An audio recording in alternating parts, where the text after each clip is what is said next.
Hey guys, I'm Django Fett, and in response to Angry Joe, I want to do a top 10 list of my own. This is not a hate against him in any way. This is my personal list of games that I've played or haven't played but watched walkthroughs on YouTube and really enjoyed what they're all about. And this is my personal list of 2013. We can agree to disagree on the titles, and I took out some of the extremely popular games like Battlefield 4, Call of Duty, and Grand Theft Auto 5 because I have no intention of playing those games. Maybe Grand Theft Auto 5. I'll probably play that. But generic first-person shooters, I'm not really into those games. And before I start my list, I want to name some honorable mentions for 2013. The Legend of Zelda: A Link Between Worlds. Now, I haven't played this game, but man oh man, I played the demo and enjoyed the shit out of it. And from what I've heard, man oh man, heard great things about it. One of the best Zelda games since Link to the Past. Pretty much the same as Link to the Past, but you know, a more improved and polished version of it. Those who loved Link to the Past, they're gonna enjoy the shit out of this game. So if you have a 3DS, you're in for a treat with this game. Animal Crossing New Leaf. Now, I'm playing this now on 2014 and just started playing it because I just got a 3DS, and man, is it a fun game. I've never played an Animal Crossing game and I wanted to start, so I got it on the 3DS and it's a fun game. It will most likely be in my top 10 for 2014 because it's a really fun game. Really fun game. It's just pretty much like real life, just portraying real life, and it's just a really fun game to be a part of. Creating your own person, creating your own house, and becoming mayor, and what's not to like about that? The Legend of Zelda Wind Waker HD. Now, I haven't played this game. I played the original around 5 to 6 times because it's my favorite Zelda game of all time. I really want to play this version for the Wii U. I have no intention of buying the Wii U, but if I do get a Wii U, the first thing I'm going to buy is Wind Waker HD. One of my favorite games of all time. Biggest open world games yet. Games like Assassin's Creed 4, they look to this game as the big open world game. And this game is amazing. Amazingly good. I mean, it's already beautiful to look at in GameCube. And now they're making an HD they made an HD version on the Wii U. It's just, it blows my mind how much stuff they put in this game. And this is how you make an HD remake. Outlast. Now, this is honestly the best horror game of the year. This game is legit. It is one of the scariest games ever. If you're into these horror games, you're in for a treat. You should see the reactions from these folks, man. Just crazy stuff right here. It's legit. Now let me start my top 10 video game list for 2013. Coming in at number 10 is a game that has gotten a lot of flack, and it really shouldn't, is Dead Space 3. This game is scary, and people are saying this is just not scary, and there's co-op, and it's too generic. They're wrong. They're completely wrong. Try amping up the difficulty, playing it by yourself. You're going to get swarmed with enemies. You're going to be scared out of your mind, okay? I put it on normal. I was still legitimately scared because how many enemies came at you. Man, there was hordes of enemies that surround you, and I thought it was a little bit longer than it should be, but it was a fun game. There was so much customization, and I had a lot of fun with this game. This was a scary game. This is still a scary game, and if you do happen to play it on co-op, amp it up all the way. Play this game, and you will be scared. I don't care what they say. This is a fun game to play. Coming in at number 9, this is a game I haven't played. I've watched YouTube walkthroughs. This game is The Last of Us. I really like the gameplay, and I sort of like the story, but this game is fantastic. This game is really good. I'm not a big fan of Joel and Ellie. I didn't think there was a big chemistry between the two. I didn't see it. I prefer Elizabeth and the guy from the BioShock duo, and Lee and Clementine from The Walking Dead, in my opinion. but still the gameplay looks amazing to behold. If you're a big post-apocalyptic fan, you're gonna like this game. Coming in at number 8 is a number 8 game, Dynasty Warriors 8. And I'm gonna get a lot of flack for this, you know, but I'm a big Dynasty Warriors fan. I enjoyed the history behind Dynasty Warriors based off the book of Romance of the Three Kingdoms. But I enjoyed it. I really enjoyed it. This is the best Dynasty Warriors game I've played. Hack and slash, and the story is just fantastic. There's 4 campaigns: Shu, Wu, Wei, and Jin, and other as well. And there's a campaign with the historical campaign, and also the hypothetical campaign. So there's a lot you can do, and there's you don't just select one fighter and you're just cruising through the whole campaign. You choose between 3 to 4 different fighters in each battle, and that's really cool to me. And I'm a big Dynasty Warriors fan, and I just love learning more of this history and love seeing the hypothetical battles. And also, Ambition mode is really fun as well. If you're a big Dynasty Warriors fan, this is a must play. You guys have to play this game, because I enjoyed the hell out of it. Best Dynasty Warriors game to date, and I can't wait till they have a Strike Force and an Empires games as well. I freaking love Empires.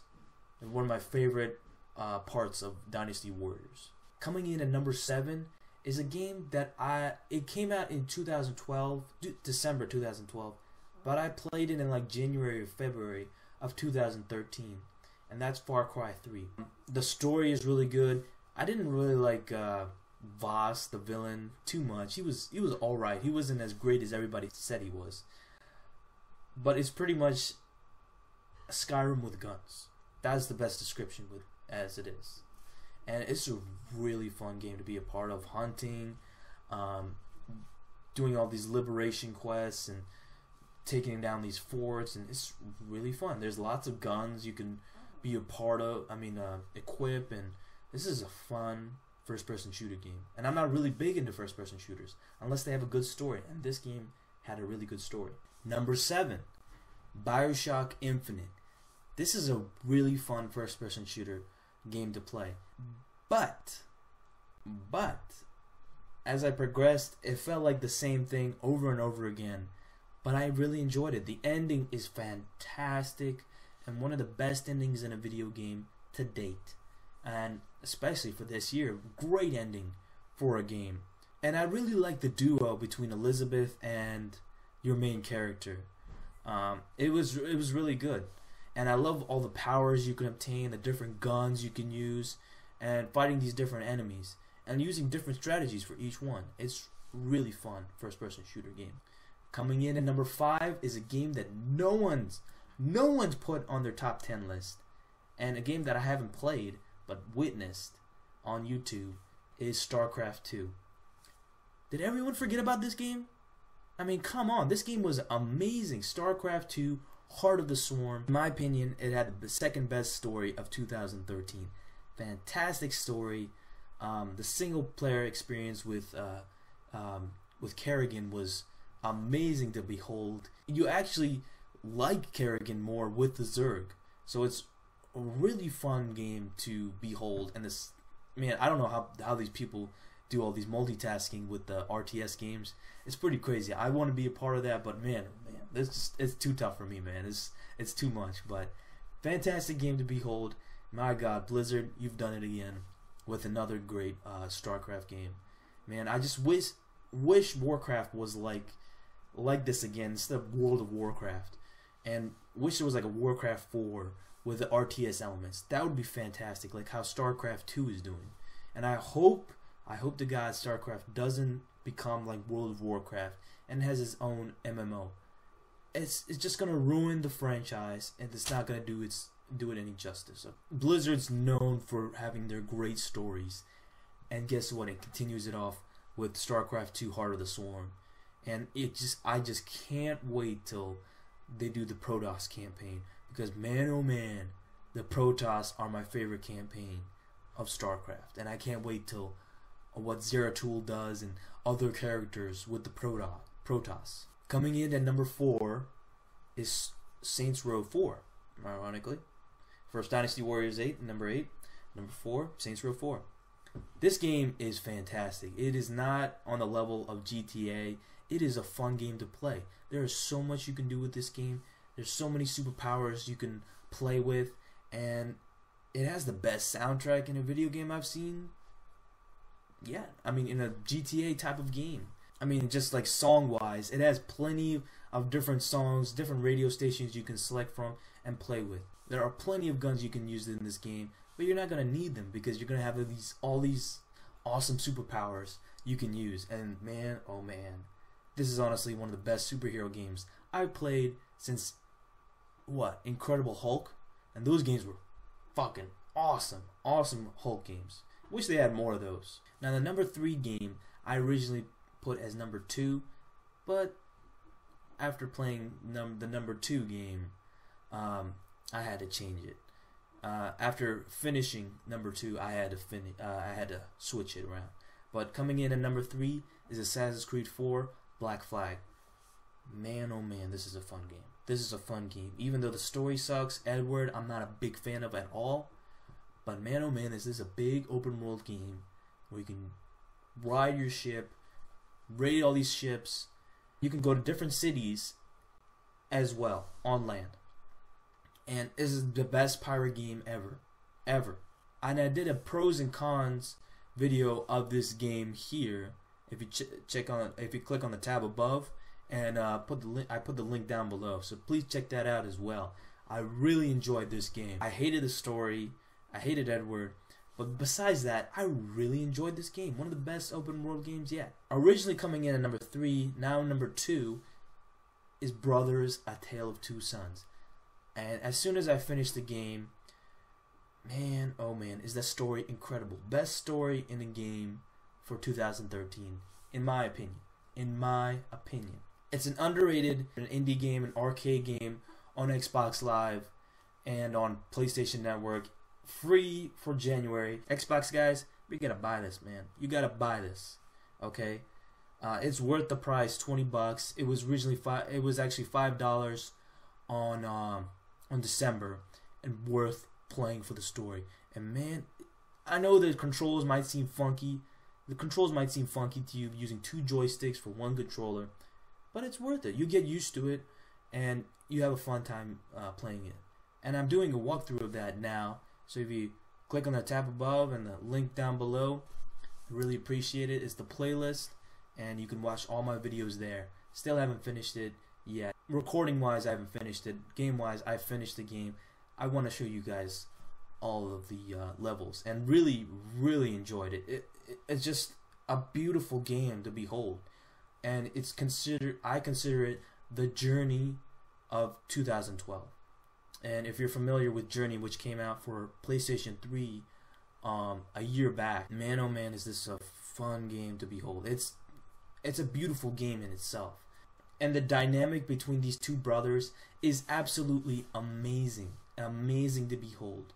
And you feel for them. And man, oh man, the ending is incredible stuff. Powerful stuff right there, man. Powerful stuff. And very sad. And it plays with your emotions a lot, you know. 1 minute it's very happy in the beginning, and then chapter 3 and 4 hit, you're just like, man, oh man, this is really sad stuff. And 1 minute you'll be feeling happy, the next minute you'll be feeling sad. And I love that. I love that in the game. And I'm a big fan of the single player experience, and man, oh man, does it deliver on that. Brothers: A Tale of Two Sons. If you haven't played this game, play this game. I guarantee you'll have a great time. If you don't, and I don't know what to say, and if you haven't played Journey, play that as well. It's a beautiful game to behold. There's no talking, none whatsoever. In Brothers, there is talk, but it's like a jargon language. You can't really understand them. I can't emphasize how great this game is. You have to witness and play this game. Coming in at number 1, and my game of the year, is Tomb Raider. This game is amazing to behold. It fixes all the problems I had with previous Tomb Raider games that I never got into and hated and didn't want to play them for a while. And and that was with the graphics, bad camera, bad controls, terrible stories. This game fixes it. It fixes everything. This is a brand new reboot to the game, and man oh man is the experience worth it. The single player campaign is fantastic. The gameplay is amazing to behold and so fun to be a part of. You really feel for the main character, Lara Croft, man. Oh my goodness, she goes through a lot and you go through it with her and you just really feel for her. And man oh man, is this a great game to behold. And I know multiplayer is really bad. They're having a definitive edition. That's not gonna ruin the game in itself. It should not. Buy this game for the 360, buy it for PlayStation 3. Don't even bother on buying it for the Xbox One or the PS4 just for the graphic upgrades, even though it doesn't need it. The game is beautiful in itself.